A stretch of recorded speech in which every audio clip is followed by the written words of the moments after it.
The village of Millbrook had never seen anything like Kiyomi. When I first brought her home as my bride, neighbors stopped their work to stare. Her silver fox ears caught the morning light like spun moonbeams, and her russet tail swayed with elegance that made grown men forget their own wives' names. At the market, women would clutch their husbands a little tighter when we passed. "You lucky bastard," my friend Thomas would say, slapping my back. "How did a farmer like you land a foxwoman?" I'd smile, not knowing how to explain that luck had nothing to do with it. Kiyomi had chosen me, plain, ordinary Finn, for reasons I still couldn't fully understand. In our first month together, our cottage felt like a temple to desire. Her fox nature made her passionate and playful. She'd pounce on me while I worked in the garden, her laughter like wind chimes as we tumbled into the grass. On summer evenings, we'd lie in our bed by the open window, her soft fur brushing against my chest as she traced patterns on my skin. "The others are jealous," she'd whisper, nipping at my neck. "They see beauty but don't know what it means to truly connect." Our intimacy was electric.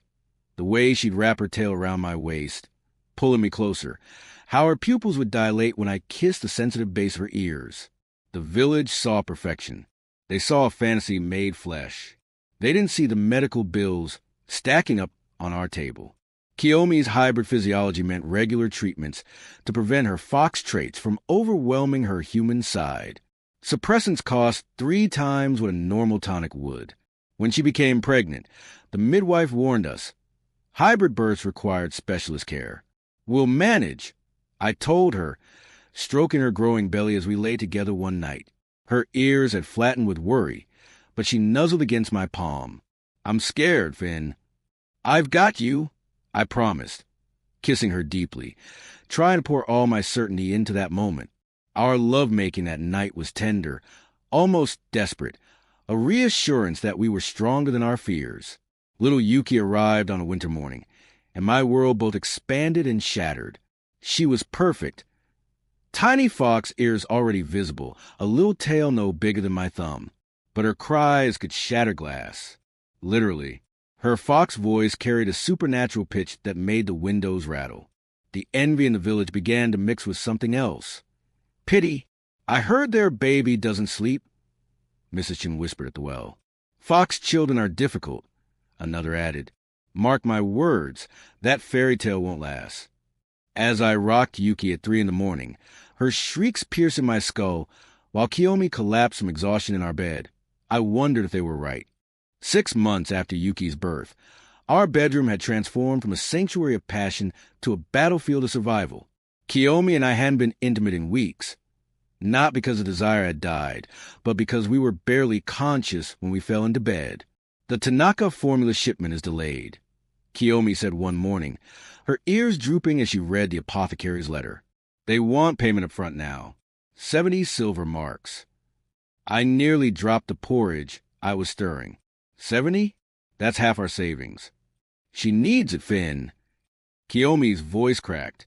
Without the formula, Yuki's fox traits would surge uncontrollably, potentially dangerous for a child so young.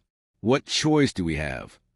I took on extra work, harvesting for neighbors, repairing fences until my hands bled. Kiyomi started weaving enchanted fabrics to sell, though her fox magic left her drained. We passed each other like ghosts, communicating in grunts and nods. One evening, I found her crying silently by Yuki's crib. I wrapped my arms around her from behind, feeling how thin she'd become. "I'm sorry," she whispered. "Everyone thought you were so lucky, and I brought you nothing but—" I turned her to face me, cutting off her words with a kiss. It started gentle but quickly became hungry, weeks of misconnection pouring out. Her tail wrapped around my leg as I backed her toward our bed, finally sleeping thanks to a neighbor watching Yuki. "You brought me everything," I murmured against her neck, inhaling her wild honey scent. Our clothes came off in desperate pulls, and for one precious hour, we remembered what it felt like to be just Finn and Kiyomi again. Not exhausted parents, not struggling laborers. Her fox nature emerged during intimacy, pupils slitting as her nails lengthened slightly, scraping deliciously down my back. I groaned into her shoulder. and she bit my ear in response, a playful growl rumbling in her chest. Afterward, we lay tangled together, her head on my chest, both our hearts still racing. "We can't keep doing this," she said quietly, "working ourselves to death." "I know." I stroked her ears, feeling her relax. Maybe we asked for help? Pride had kept us isolated. Asking the village, the same people who'd envied us, felt like admitting defeat. But Kiyomi's father had sent word offering assistance if we needed it. Her Fox clan had resources. "They'll say I should have married within the clan," Kiyomi said bitterly. "That this is what happens when a Fox woman chooses a human. Let them say it." I replied, tilting her chin up. "You chose me. I choose you. Every damn day I choose you." She kissed me then, soft and deep, and I felt the tremor in her body, relief, love, gratitude all mixed together. Outside our window, Yuki began to whimper. The moment shattered, but something had shifted. We weren't alone in this. We just had to be brave enough to admit it. Accepting help from Kiyomi's clan meant facing Aunt Hikari, a pure-blooded foxwoman whose 9 tails marked her as an elder. She arrived with servants, medicine, and thinly veiled disapproval. "So this is the human." Her amber eyes swept over me dismissively as she stood in our modest cottage. "I see why you left clan, Kiyomi. For love." The word dripped with skepticism. Kiyomi's ears flattened, but she kept her voice steady. "Finn is my husband. My choice. A choice with consequences." Hikari picked up one of our past due notices. "You were promised a Takeshi, a fox lord with estates. Instead, you're here, drowning in debt, your kit barely stable." I felt my jaw clench, but Kiyomi's hand found mine, squeezing.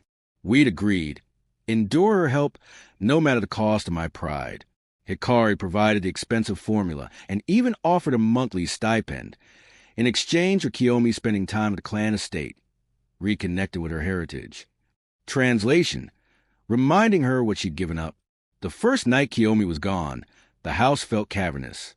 Yuki sensed her mother's absence and screamed inconsolably. I walked her for hours, singing off-key lullabies until my voice went hoarse. When I finally got her down, I collapsed into bed, smelling Kiyomi's scent on the pillows. My hand drifted beneath the blankets, memories of our last intimate night flooding back. The way she looked at me with those slitted pupils, the soft sound she made. I pleasured myself quietly, desperately, needing some release from the tension. When Kiyomi returned 3 days later, she found me half dead from exhaustion, but managing. She dropped her bags and pulled me into a fierce embrace. "I hated every second away from you," she breathed, her ears pressed back. Hikari kept parading eligible fox males in front of me, talking about what I could have had. "Did it work?" I asked, only half joking. She pulled back, eyes blazing. "Are you serious?" Instead of answering, I kissed her, hard and possessive. She responded with equal intensity, her tail lashing as we stumbled toward the bedroom. The encounter was fierce, almost combative, both of us reasserting our claim on each other. I pinned her wrists above her head, and she bared her teeth in a wild grin. "Show me why I chose a human," she challenged. So I did. I reminded her with my hands, my mouth, my body that passion wasn't about bloodlines or estates.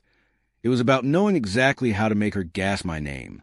Later, as we lay sweating and breathless, she traced the bite mark she'd left on my shoulder. "Hikari says I'm wasted on you. What do you say?" She smiled, the real smile I'd fallen in love with. "I say I'm exactly where I belong." But outside, the village whispered, and Aunt Hikari's deadline for reconsidering loomed closer. The argument started over something small. I'd forgotten to pick up Yuki's medicine because I'd been working a double shift at the Millers. Kiyomi had been at the clan estate all day, enduring Hikari's criticisms, and came home to find our daughter's tail twitching uncontrollably from missed dozes. "How could you forget?" Her voice was sharp, ears pinned back. "I was trying to earn money for the medicine you're talking about." I shot back, exhaustion making me cruel. "Maybe if your precious clan would just help without strings. They're helping more than anyone else." Her eyes flashed. "More than your village friends who just stare and gossip." At least they don't treat me like I'm not good enough to breathe the same air as you. The words hung between us, toxic and true. Kiyomi's face crumpled, and she turned away, her tail wrapping around her so protectively, a fox gesture of pain. I'd hurt her, the one person I'd promised to protect. Kiyomi, just don't. She scooped up Yuki and disappeared into the bedroom. I slept on the floor that night, staring at the ceiling, replaying the fight. Had Hikari been right? Was I holding Kiyomi back? She could have had luxury, stability, a partner who understood her fox nature instinctively. Instead, she got me, a struggling farmer who couldn't even remember medicine. The next morning, I found her at the table, dark circles under her eyes. Yuki babbled happily between us, oblivious to the tension. Hikari offered me a choice, Kiyomi said quietly. Come back to the clan permanently. She'll arrange an annulment, take care of Yuki's needs, make sure she's raised properly among fox kind. My blood turned to ice. What did you tell her? I told her I needed to think. She looked up, and I saw tears tracking down her cheeks. What if she's right, Finn? What if loving you isn't enough?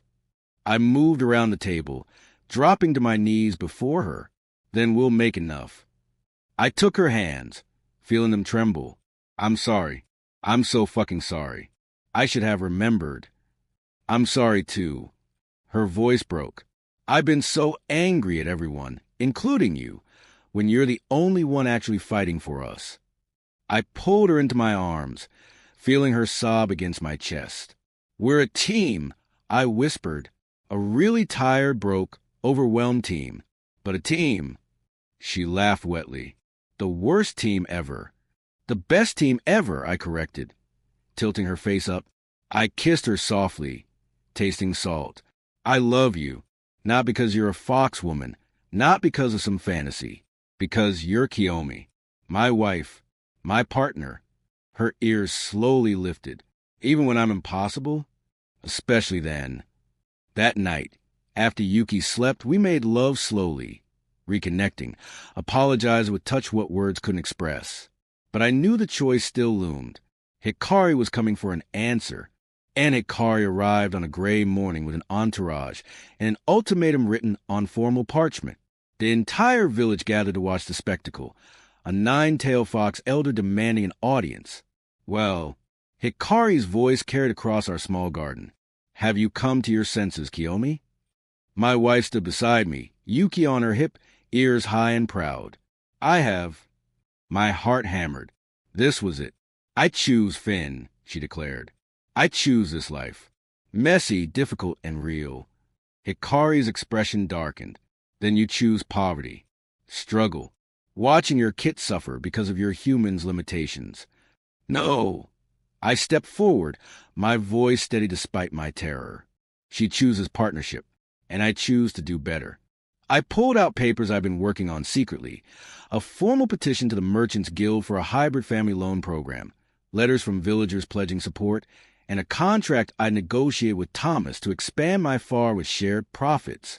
I can't give her estates, I said, but I can give her a husband who doesn't quit, who asks for help, who builds something worth having. Hikari examined the documents, her tail swishing thoughtfully. Finally, she looked at Kiyomi. You're certain? This will never be easy. Nothing worth having is, Kiyomi replied, her hand finding mine. The elder's stern expression cracked slightly. My niece always was stubborn. She sighed. Fine, but the clan will monitor the situation. And if this human fails you... He won't, Kiyomi said firmly. After Hikari left, the village erupted in whispers, but different ones now. Respect mixed with the gossip. Thomas clapped me on the back. Didn't think you had it in you, Finn. That night, after Yuki finally slept, Kiyomi and I collapsed into bed together. Did we just win? I asked, still dazed. We survived, she corrected. Winning comes later. I pulled her close, breathed in her scent. I love you, even when it's hard, especially when it's hard. She straddled me, eyes glowing in the darkness. Show me, she commanded, that wild fox grin on her face. Our lovemaking was celebration and relief, passion and promise. She rode me with fierce joy, her tail wrapping around us both, and when we finished, we lay tangled and gasping. "The village still envies us," she murmured. "Let them," I replied. "They see the fantasy. We live the truth." Years later, when Yuki brought home her own unlikely love, I would tell her, "Everyone will have opinions about who you should choose and how you should live. But the only magic that matters is choosing each other, every single day, in every small moment." Kiyomi would lean against me, silver now threading her ears, and smile. Because that's what love actually means. Not the fairy tale the world sees, but the million tiny choices that build a life together.